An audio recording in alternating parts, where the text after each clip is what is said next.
Em nome da diretoria da SBEM RS, a gente vai dar início à nossa reunião mensal, com a segunda aula, então, do ciclo de atualização em endocrinologia clínica. A apresentação de hoje vai ser feita pelo Serviço de Endocrinologia da Santa Casa de Porto Alegre, no qual eu chefio. Então, eu sou Carolina Leães Reck e orientei a nossa médica residente, Fernanda Rodrigues, que vai se seguir aqui na fala, na apresentação desse caso hoje, que acabou vindo a calhar, né, nessa semana em que a gente teve boas notícias em relação à nova resolução do Conselho Federal de Medicina, que diz respeito sobre o abuso dos anabolizantes, né? Então, a gente também vai contar, além dos colegas que estão aqui conosco presencial e nos assistindo, o professor Clayton também vai estar conosco na reunião e mais ao longo da discussão a gente também vai passar a palavra para ele possa trazer um pouquinho da experiência dessa semana que a gente teve toda essa repercussão também na mídia dessa nova resolução. Então, eu vou chamar aqui agora a Fernanda para começar a apresentação do caso para nós. Oi, boa noite a todos. Eu sou a Fernanda, eu sou médica residente de endocrinologia e metabologia da Santa Casa de Porto Alegre. E hoje eu vou apresentar a segunda aula do ciclo de atualização em endocrinologia clínica da SBEM-RS. Apresentar um caso clínico que foi orientado pela doutora Carolina Leães. O paciente, então, era um paciente masculino de 43 anos, branco. Ele era natural de Manaus, procedente de Canoas, casado e técnico em informática. Esse paciente, no dia 20 de agosto do ano passado, de 2022, ele se apresentou com um quadro de dor torácica de característica anginosa, súbita, após realizar um treino na academia. Ele era um paciente com um diagnóstico de dislipidemia, que já estava em uso de rosuvastatina de 20 mg e ezetimiba de 10 mg há 3 meses. Ele procurou, então, atendimento na emergência da Santa Casa, aqui de Porto Alegre, sendo diagnosticado com infarto agudo do miocárdio sem supra de ST. Durante a internação, ele chegou, então, a realizar um cateterismo cardíaco, onde foi evidenciada a lesão multiarterial, sendo então indicada a realização de cirurgia de revascularização miocárdica, CRM, que foi realizada no dia 2 de setembro do ano passado. E no dia 3 de setembro, então, de 2022, foi solicitada a avaliação da endocrinologia no pós-operatório precoce, porque o paciente estava apresentando algumas desglicemias. Aqui a gente colocou algumas das glicemias que ele estava apresentando no dia 3 de setembro e no dia 4, e o que dá para ver é que ele apresentava assim, umas hiperglicemias mais ao final do dia. E ele tinha uma glicada de agosto de 2022 de 5,3. Na revisão de sistemas, então, esse paciente, no geral, ele referia ter notado uma diminuição da gordura corporal, principalmente na região abdominal, e hipertrofia muscular no último ano. Na parte cardiovascular, ele negava que tivesse precordialgia prévia, assim como palpitações. Na parte respiratória, não tinha tosse, dispneia, gastrointestinal também, a princípio, nenhum sintoma. Gênito urinário, ele referia um aumento de libido nos últimos meses, não tinha dificuldade de ereção e também não apresentava mudança no jato urinário. E da parte endocrinológica, ele disse que estava tendo queda de cabelo nos últimos meses, negava intolerância ao frio ou ao calor, negava tremores também de extremidades, assim como aumento de extremidades ou necessidade de trocar o número do sapato.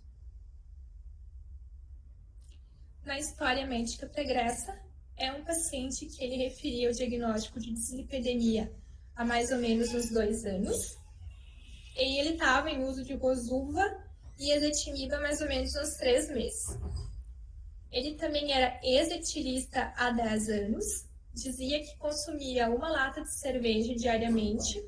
Quando ele tinha 22 aos 32 anos, não fumava. Ele também teve um histórico de fratura de fíbula esquerda depois de um acidente de moto em 2011, negava o diagnóstico prévio de diabetes e negava a ocorrência de tromboses venosas prévias.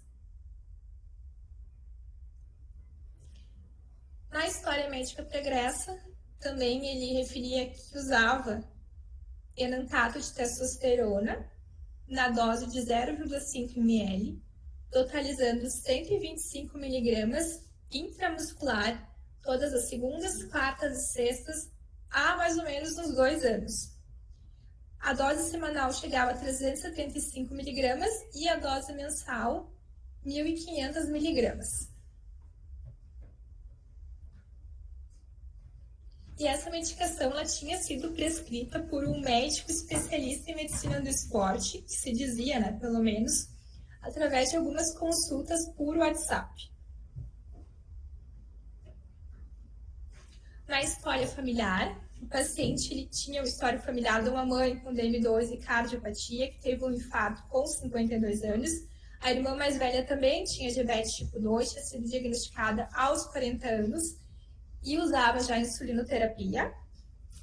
O avô paterno faleceu de câncer de próstata e o pai também tinha o diagnóstico de câncer de próstata. E a filha de 5 anos que ele tinha era rígida. No perfil psicossocial, ele é um paciente que sempre foi muito ativo do ponto de vista de atividade física, praticava esportes desde a adolescência e artes marciais desde os 15 anos.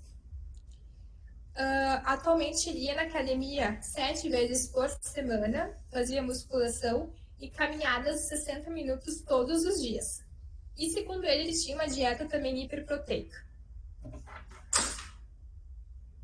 No exame físico, quando a gente da endócrino viu ele pela primeira vez, ele era um paciente que estava em bom estado geral, ele tinha hipertrofia muscular ao exame físico, não tinha necrose nem sinais infecciosos nos locais de injeção de testosterona, pesava 88 quilos, tinha 1,75, o MC ali de 28,7, circunferência abdominal de 97 centímetros, não tinha ginecomastia, também não tinha galactorreia, estava com a pressão de 130/80, frequência cardíaca, ausculta cardíaca, ausculta pulmonar, exame da tireoide, exame de abdômen, estava tudo ok, tudo bem. Extremidades estão aquecidas e bem perfundidas, também panturrilhas livres. Exame físico não tinha nenhum achado específico. Nos exames complementares, então, do paciente, ele tinha com ele alguns exames de 2020, que ele tinha feito quando ainda estava em uso de testosterona, né? Ele estava apresentando, na ocasião, uma testo superior a 1.500, e um PSA de 1,3 e um hematócrito de 49,5%. E em 2022, na internação, a gente repetiu esses exames, ele já não estava em uso de testo mais. Desde que internou, ele usou testo até um pouco antes de internar. Testo de 186, um PSA de 5,1, acima do limite superior, um hematócrito também acima do limite superior de 53,9%. As enzimas hepáticas que ele apresentava há 2 anos atrás, quando estava em uso de testo, vieram normais, TGO26, TGP34, γ-GT39. Durante a internação, ali uma leve elevação de TGP, mas nada muito acentuado. Função renal, de quando estava usando o testo, a creatinina levemente aumentada de 1,49. Função renal na internação também adequada, sem alterações. Perfil lipídico de 2 anos atrás alterado, colesterol total bem alto, 276. O LDL também acima de 300, o HDL diminuído e triglicerídeos normais. E quando ele internou, esse perfil lipídico aqui ele foi realizado logo depois que ele internou, assim, e não estava tão ruim como quando ele estava usando o Testo 2 anos atrás. Ele estava em uso de estatina no mínimo 3 meses. Na evolução do caso dos controles das glicemias, ele é um paciente que, como eu disse, ele apresentava hiperglicemias mais ao final do dia. Em alguns dias ele ficou com insulina apenas com suplementação conforme HGT, e depois foi iniciada uma insulina basal, uma NPH de 10 unidades antes do café da manhã, e ele conseguiu controlar um pouco melhor as glicemias durante a internação.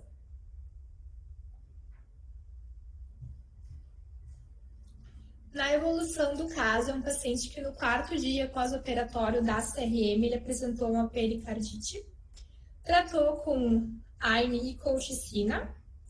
Ao longo dos dias, ele teve uma melhora das glicemias, teve alta com Glixamb, não teve alta com insulinoterapia, somente com Glixamb e um comprimido ao dia. Só lembrando que o Glixamb é empaglifosina e linagliptina. Foi referenciado para acompanhar com endócrino ambulatorialmente após a alta, recebeu orientações dietéticas na alta hospitalar e manteve a estatina e a ezetimiba que ele já usava há mais ou menos uns 3 meses. Alguém tem algum questionamento sobre o caso?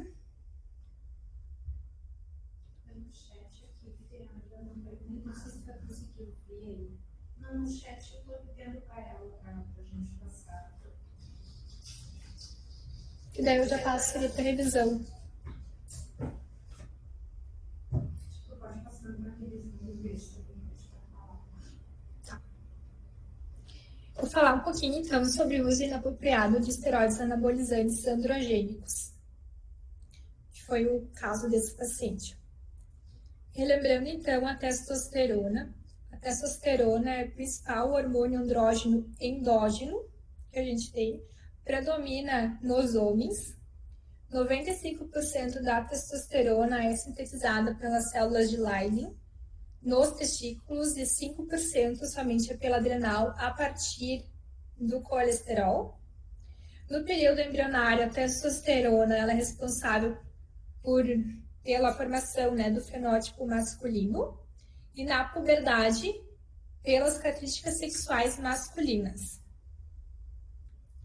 No adulto, a testosterona também está relacionada a diversas funções, como regulação do metabolismo de proteínas musculares e lipídios, metabolismo ósseo, funções sexuais e cognitivas, e também pela eritropoiese. Em relação ao uso da testosterona, a gente tem 3 classificações. O uso apropriado, que é quando a gente usa para tratar hipogonadismo transgeneidade, que a gente repõe basicamente o hormônio que está em falta. O mau uso, quando tem uma prescrição médica sem evidência clínica, ou então quando tem uma disfunção sexual sem ter um hipogonadismo comprovado. E o abuso, quando ela é usada para fins não médicos, de forma ilícita, a fim de atingir efeitos específicos, como aumentar a performance esportiva e acelerar o aumento de massa magra. Então, o que são os anabolizantes? Eles são hormônios esteroides que são derivados da testosterona, cujas estruturas elas foram modificadas para maximizar os efeitos anabólicos e minimizar os efeitos androgênicos, que algumas vezes são indesejáveis. E não existem esteroides androgênicos puros, ou seja, não tem como dissociar os efeitos androgênicos dos anabólicos. Em relação à prevalência do uso de testosterona de uma forma geral, mundial, 6,4% dos homens fazem uso de testosterona, 1,6% das mulheres, totalizando 3,3% da população geral. Dos homens que frequentam a academia, 15 a 25% fazem uso de testosterona, e desses que fazem uso, no total, 32,5% desenvolve alguma dependência aos andrógenos. Dos tipos de drogas utilizadas, existem vários tipos, mas assim, as mais comuns são os ésteres de testosterona injetáveis, que é o cipionato, que é o deposteron, né, que a gente usa bastante em consultório e em ambulatório, o enantato, que é a droga que esse paciente usava já há 2 anos, uma prescrição pelo médico lá que prescreveu pelo WhatsApp para ele, e o propionato. Também tem alguns andrógenos sintéticos, precursores androgênicos, que já foram, né, vendidos como fármacos anti-envelhecimento, androstenediona ou DHEA. Alguns moduladores hormonais também, inclusive eu coloquei aqui que o tamoxifeno ele pode ser usado junto com testosterona injetável para evitar efeitos adversos como a ginecomastia. Podem ser utilizadas também gonadotrofinas como o LH ou HCG, que eles fazem um estímulo à produção de testosterona endógena. E até mesmo moduladores metabólicos como a insulina e o GH. Eles geralmente são usados em associação com outras medicações, promovendo um efeito anabólico adicional. Dos esquemas utilizados, existem os esquemas ciclo, empilhamento e pirâmide, sendo que destes o mais comumente utilizado é o empilhamento. No esquema ciclo, é feito um uso intermitente, que dura de 4 a 12 semanas. Quem faz esse uso por ciclo faz uma pausa de 4 a 6 semanas, com a crença de que essa pausa ela previne uma dessensibilização dos receptores. No esquema empilhamento, que é o mais utilizado, o homem daí que faz uso, ou a pessoa que faz uso simultâneo de 2 ou mais esteroides anabólicos, pode ser oral ou injetável, fazendo então um aumento progressivo da dose num curto período de duração. E na pirâmide são utilizadas doses que se elevam progressivamente a valores até 40, 100%, 100 vezes das doses estudadas, com a posterior redução das doses. E sobre os esteroides anabólicos injetáveis e orais, as diferenças são que os injetáveis eles têm maior sobrevida e são menos hepatotóxicos, e os orais eles têm uma menor sobrevida, porém são mais hepatotóxicos. Sobre o projeto Bomba Tô Fora, ele é um projeto que foi criado pelo Núcleo de Endocrinologia do Exercício da Medicina Esportiva da Unifesp, teve apoio piloto da UCS, que é a Universidade de Caxias do Sul, e ele foi criado diante da constatação do abuso indiscriminado de esteroide anabolizante e similares como um grave problema mundial de saúde pública. Aqui tem o site do projeto, sendo que o site está bem completo assim, sobre todas as informações sobre o uso abusivo de esteroides anabolizantes. Aqui alguns folders que tem no site, por exemplo, explica super bem ali no coração o que pode acontecer, aumento da pressão arterial, aumento do colesterol ruim, diminui o colesterol bom, aumenta o risco de trombose, embolia, aumenta o risco de infarto, que foi o que aconteceu com esse paciente, de arritmias, até mesmo de morte súbita no fígado, provoca hepatite, pode levar a câncer, nos ossos, músculos, tendões, pode levar hérnia de disco, lesão de tendão, lesão de músculo, cãibras, contraturas.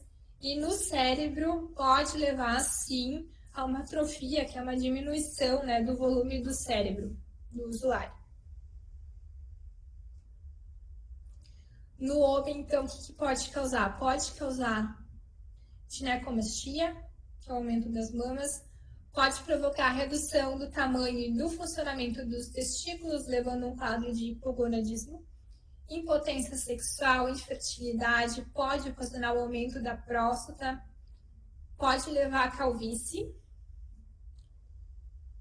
E aqui também é uma parte do projeto do Bomba Tô Fora, que fala que algumas vezes a testosterona ela é vendida como algo que pode diminuir o risco cardiovascular, porém, somente em pacientes que têm deficiência, né, que têm um quadro de hipogonadismo documentado, porque senão ele pode aumentar o risco cardiovascular do paciente e ocasionar alguns problemas cardíacos, como eu falei anteriormente.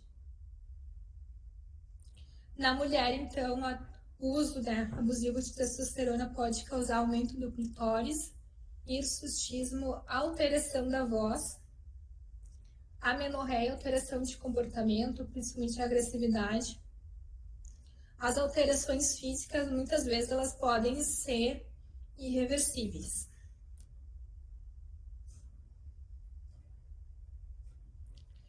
Contraindicações, então, ao uso de testo. Absoluta é quando o paciente tem, por exemplo, um câncer de mama, daí não pode utilizar, e tem outras que são relativas, como sarros, DPOC, quando o paciente já tem uma eritrocitose, ciência cardíaca, síndrome nefrótica, cirrose, câncer de próstata, né, que esse paciente tinha um risco bem importante para câncer de próstata, e outras condições neurológicas, como epilepsia e enxaqueca. Então, vou falar um pouquinho sobre a abordagem terapêutica após o uso abusivo de testosterona, quando o paciente acaba desenvolvendo um quadro de hipogonadismo hipogonadotrófico. O que ocorre, então? Pelo uso dos esteroides anabolizantes, acaba ocorrendo, né, uma supressão do eixo hipotálamo, hipófise gônada, inibindo a liberação pulsátil do GNRH e, consequentemente, reduzindo a liberação também de LH-FSH. E esse tempo de supressão, como se fosse um feedback negativo, ele é variável. Depende do tipo de droga utilizada, o esquema de abuso, tempo de uso e até a idade do paciente. E essa baixa de produção de LH-FSH nas células de Leydig provoca também uma baixa produção de testosterona endógena. E a interrupção dessa produção de testosterona pode levar a uma síndrome de perda de massa muscular e de pelos do corpo, diminuição da libido e fadiga. Um pouco sobre o tratamento medicamentoso, então, desse hipogonadismo que é induzido pelo uso de esteroides andrógenos anabolizantes. Basicamente, pode ser utilizado terapia de reposição com testosterona, HCG e alguns moduladores seletivos dos receptores de estrógeno, como o clomifeno. O que eles fazem? Basicamente, a ideia é fazer um bloqueio estrogênico no hipotálamo, tentando restaurar os pulsos de GNRH e liberar, consequentemente, LH-FSH, com posterior estímulo de testosterona endógena pelo testículo, tá? Na tentativa de se evitar o hipogonadismo permanente.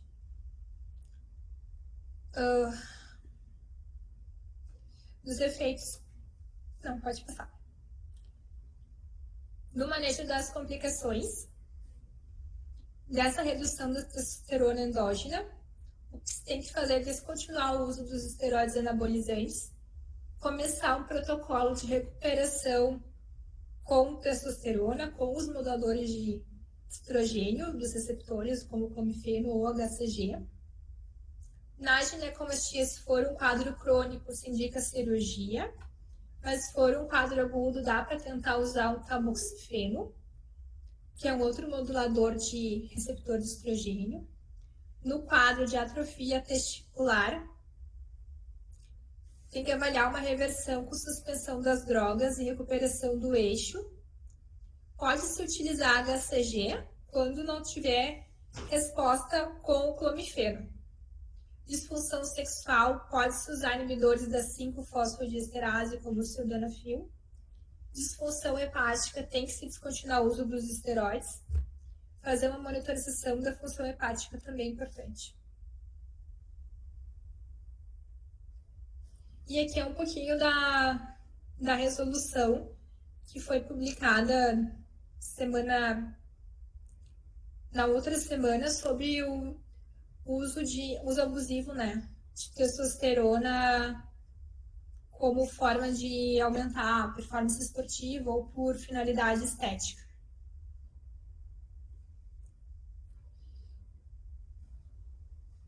Só falta um pouquinho. Aí essa resolução, ela fala, né, se é vedado o uso de esteroides androgênicos e anabolizantes com a finalidade estética, ganho de massa muscular e melhora do desempenho esportivo. E as terapias de reposição hormonais, elas estão indicadas em caso de deficiência específica comprovada. Aqui também faz parte da resolução que foi publicada, né, que a utilização nas pessoas de qualquer formulação de testosterona sem a devida comprovação diagnóstica da deficiência é ilícita, e assim como a utilização de formulações de esteroides anabolizantes ou hormônios androgênicos com a finalidade estética também é vedada.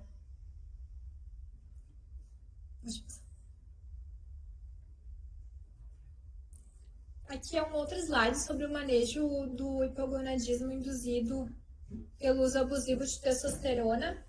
Mas acho que eu tinha de voltar um pouquinho no slide anterior.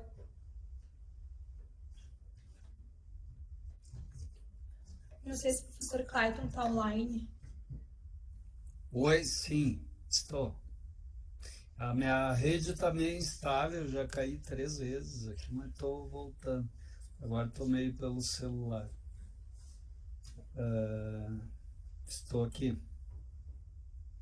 Acho que quem sabe tu apresenta e a gente discute no final, talvez, não sei o que tu prefere. Então acho que sim, eu não sei se tu perdeu, mas ela apresentou e fez a revisãozinha, agora ela estava falando... Não, eu assisti, eu perdi 1 ou 2 slides só agora nessa... Ok, ela estava agora para, não sei, eu queria dar um espacinho para tu comentar como foi, né, essa jornada toda e essa construção dessa mobilização de todas as sociedades. Então, aproveitar a tua presença aí para a gente te ouvir um pouquinho.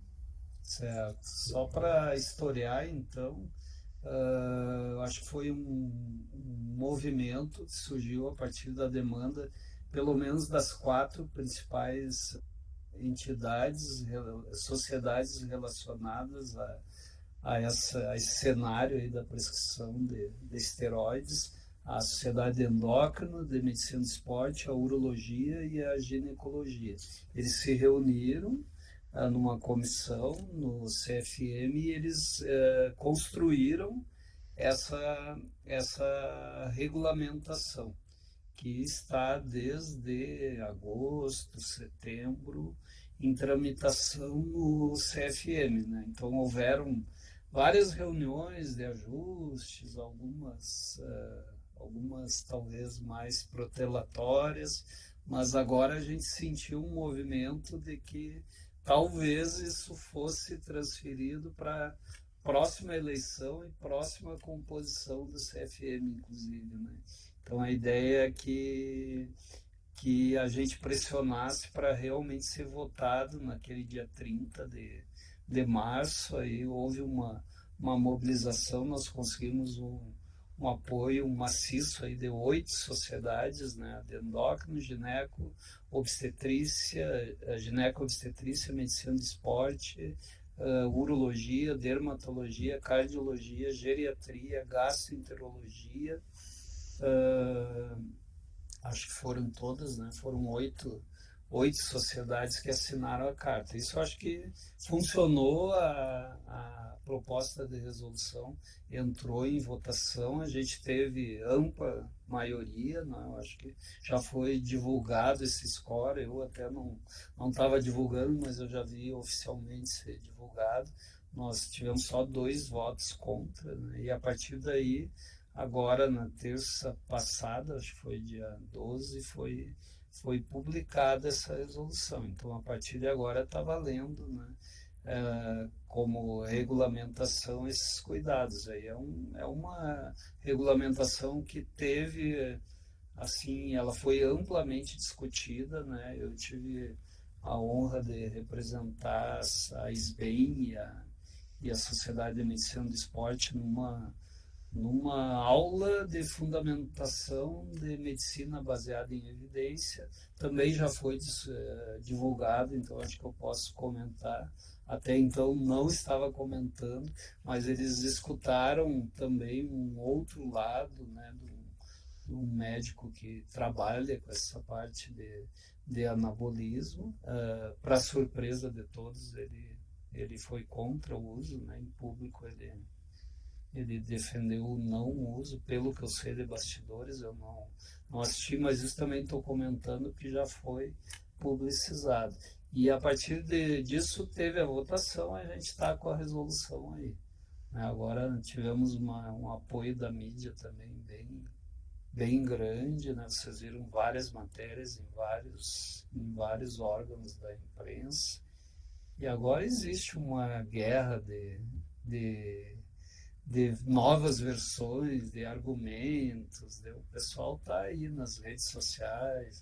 A gente teve até invasão de grupo de WhatsApp aí, mediante alguns links aí que eu não entendi ainda bem como foi, mas realmente o nosso trabalho ele é mais educativo dentro do Bom Botou Fora, né? A gente entende que a punição, a fiscalização, ela não cabe a nós, né? Óbvio que a gente tem que denunciar o que existe de errado, o paciente pode denunciar, os colegas podem denunciar, mas o nosso projeto ele é realmente mais educativo, né? De trazer os riscos, trazer o que tem de evidência em relação a isso. Acho que foi mostrado bastante pela Carolina, não é? A residente Carolina. Acho que foi bem mostrado. A gente tem um monte de evidência, tanto que no CFM a gente mostrou bastante dado. Infelizmente, né, cada vez mais. Esse paciente teve uma complicação cardíaca, eu acho que vocês vão discutir depois, mas é o que a gente tem visto nos últimos tempos, cada vez mais pessoas mais jovens tendo complicações cardiovasculares. Algo que está chamando a atenção, assim, eu tenho circulado bastante nessa área da cardiologia, os colegas têm me encaminhado, é algo alarmante, assim, a impressão que eu tenho é que a bolha estourou e os casos estão começando a aparecer, né? A gente vai ver muito mais casos depois, mas é um comentário geral, acho que depois a gente pode debater mais, né? Só para fazer.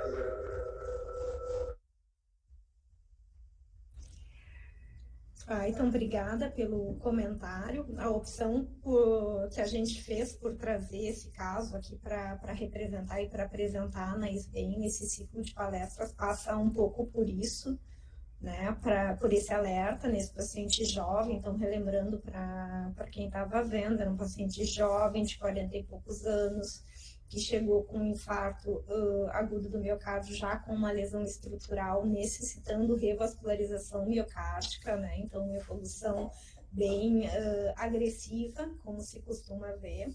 E também chamou atenção que a gente acabou entrando no caso quando o paciente também apresentou hiperglicemias durante a internação, então ele já estava internado há um tempo, fazendo esse atendimento, e a gente procura trazer na revisão um pouquinho do geral, né, da complexidade que é o manejo desse paciente depois que ele entra nesse ciclo todo.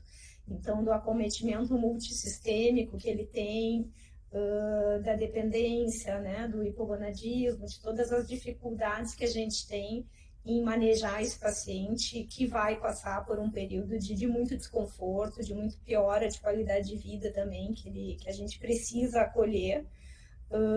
E então que a gente quis ilustrar isso, né, de uma forma, porque a gente tem acompanhado, enfim, mais esses pacientes, e acho que eles até chegam menos, devem passar pelos cardiologistas e pelos clínicos, e a gente acaba também não tendo essa real, né, intensidade na nossa prática. Cristiane está com a mãozinha levantada. Eu não sei se o Clayton quer comentar isso, depois eu falo.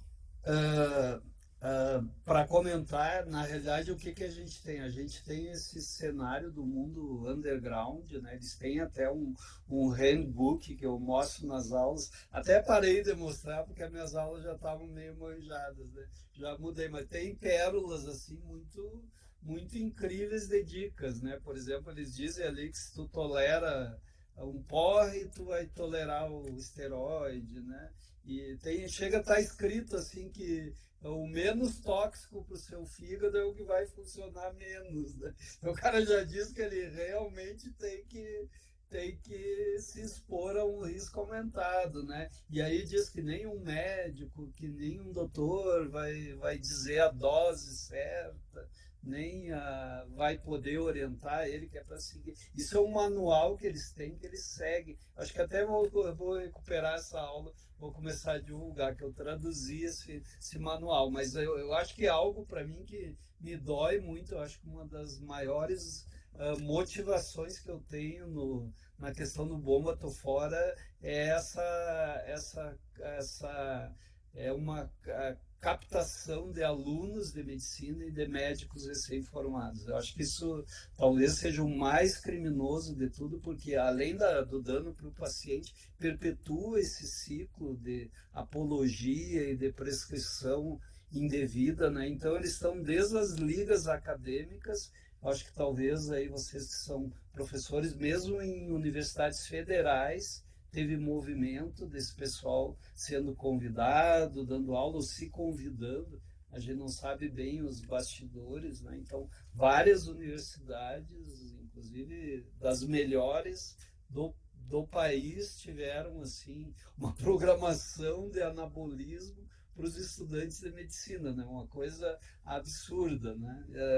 E depois disso, esses caras eles se formam, eles já são preparados pré-formatura e eles são consumidores desses cursos, né? Que são cursos de Ctrl+C, Ctrl+V. Então, esse esquema aí, Ayrton, infelizmente, não é só das academias, né? Tem gente ensinando isso, tem gente dando receita de bolo com um discurso de que é personalizado, que é baseado em exames, né? Mas você já parte do pressuposto, aí não é um caso de mulher, né? Mas o próprio exame de dosagem já é furado, porque ele não deveria nem ser pedido, né? A dosagem de testosterona na mulher, vocês sabem disso, a não ser para investigar causas de aumento de testosterona, né? Senão, fora isso, o método ele não é adequado. Então, toda essa linguagem, esse povo trabalha neurolinguística, eles filmam entrando com carros conversíveis,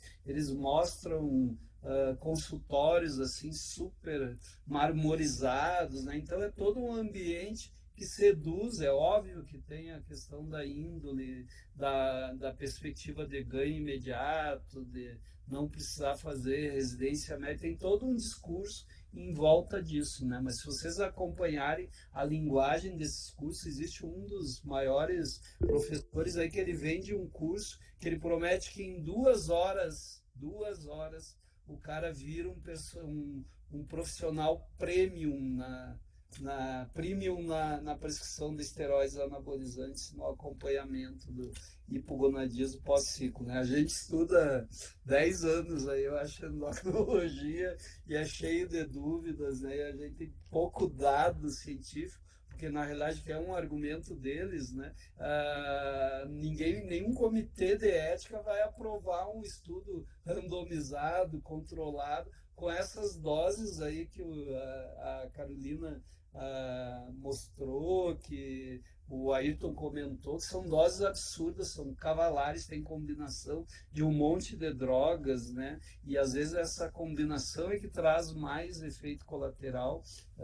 Eu não sei esse paciente, mas me estranha o grau de lesão coronariana que ele tinha. Depois até, se vocês puderem discutir, porque normalmente esse paciente ele tem um quadro metabólico associado, né? Tanto que ele desenvolveu diabetes, tem histórico familiar, era um paciente de mais risco, é outra coisa também que a gente chama atenção, né? Pode ser que 10 pessoas usem e não aconteça nada. O 11º tem uma trombofilia, tem uma síndrome metabólica, tem algum outro fator, e esse cara é que vai complicar. Aí eles já entram, primeiro que eles misturam um monte de coisa, mas daí depois eles dizem que tu não pode dizer que foi esteroide anabolizante, porque o paciente usou um monte de coisa, né? Mas o cenário, o ator principal, é o esteroide anabolizante. Então esse cenário assim de curso, eu acho que é algo que realmente impactou muito, né? A gente vê, não sei se vocês notaram,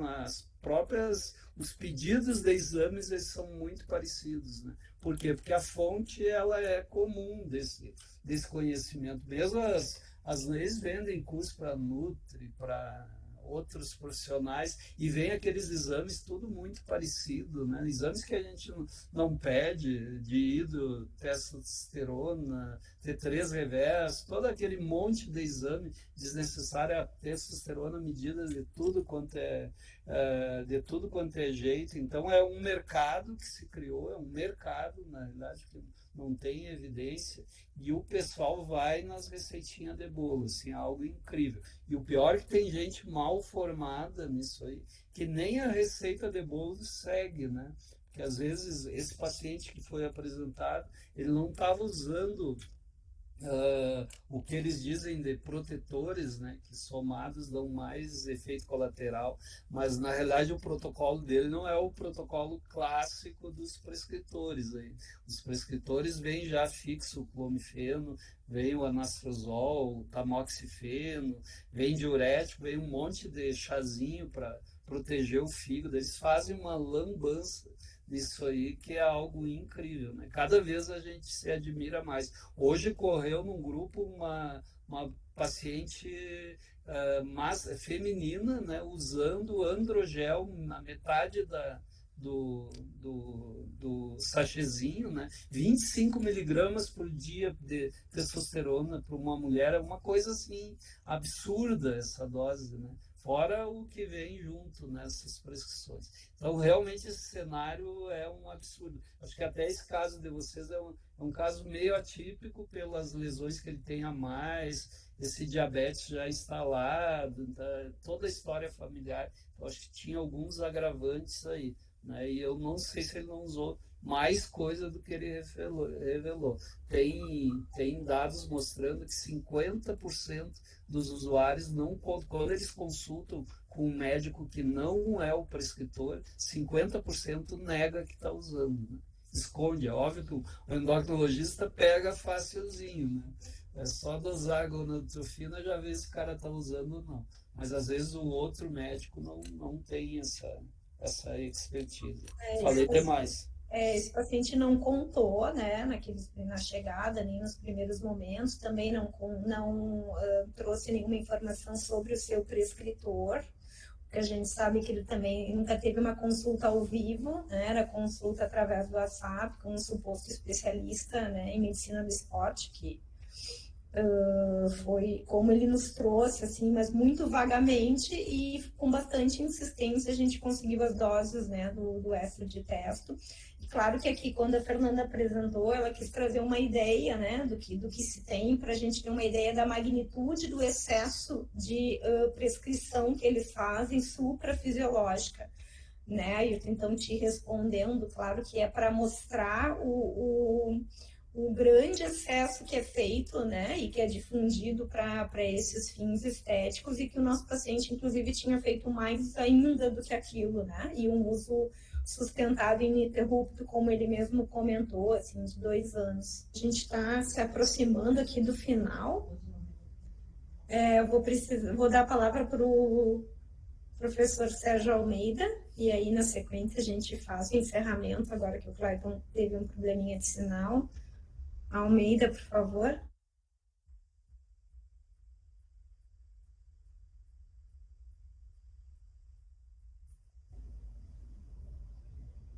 Almeida? Você tem que abrir o microfone.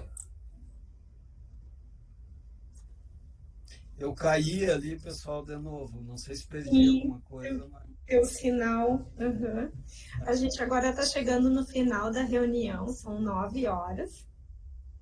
Queria agradecer a presença de todos, para quem esteve conosco aqui no ao vivo, para quem está conosco no online.